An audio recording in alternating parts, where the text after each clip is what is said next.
саламатсыздар ма? Бүгін біз ұнғуырдақ пісіреміз.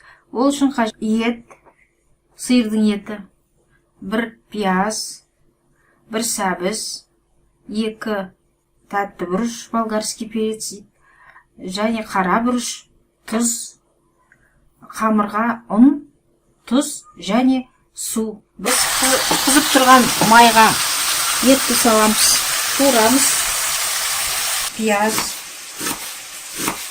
тураймыз. Әбден қуырдық, етті, пияз салдық, әбден қуырамыз. Морковь қосамыз, сәбіз, одан кейін болгарский сладкий перец қосамыз. Су құямыз, суға кішкене жарты қасықтай тұз саламыз, 1 жұмыртқа, оны араластырамыз.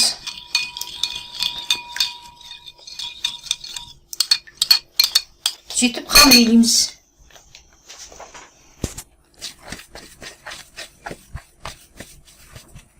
Бұқалап бешбармақты жайғандай. Лапшаға жайғандай етіп жаямыз. Қамырымызды. Нанды жаямыз, 4-ке бөлеміз. Содан кейін духовкаға салып кептіреміз. 1-2 минутке. Енді тестамызды кепкеннен кейін духовкадан алып былай кесеміз. Лапша. Енді сорпамыз қайнады.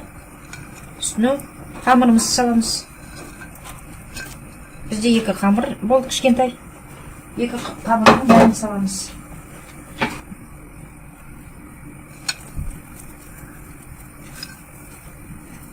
Осыдан кейін 5-7 минут қайнатамыз. Сосын дайын болады тамағымыз. Қуырдағымыз дайын болды. Өте дәмді болыпты. Біздің рецептім бойынша дайындауға өтінеміз.